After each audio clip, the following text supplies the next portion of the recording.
اور اگر تمہیں یہ پتہ چل جائے کہ تمہاری پریشانیوں کے بعد تمہارے نصیب میں کتنی آسانیاں لکھ دی گئی ہیں، تو تم کبھی اپنے حال پہ نہ رہو، پھر جیسا بھی تمہارا حال ہو تم اس پر خوش ہو جاؤ۔ اگر یہ تمہیں پتہ چل جائے میرا رب کہتا ہے، تو پھر تم اپنے رب پہ یقین رکھو، اس پہ توکل رکھو، اس پہ مانگو۔ انشاءاللہ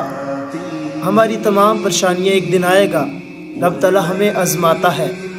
کہ میرا بندہ اس امتحان میں پاس ہوگا یا فیل ہوگا، تو پھر انشاءاللہ ایک دن آئے گا کہ ہم خوش ہو جائیں گے اپنے نصیب سے، اپنے ہر معاملات سے خوش ہو جائیں گے انشاءاللہ، اگر ہمارے ساتھ رب ہوا اور رب پہ یقین ہوا انشاءاللہ۔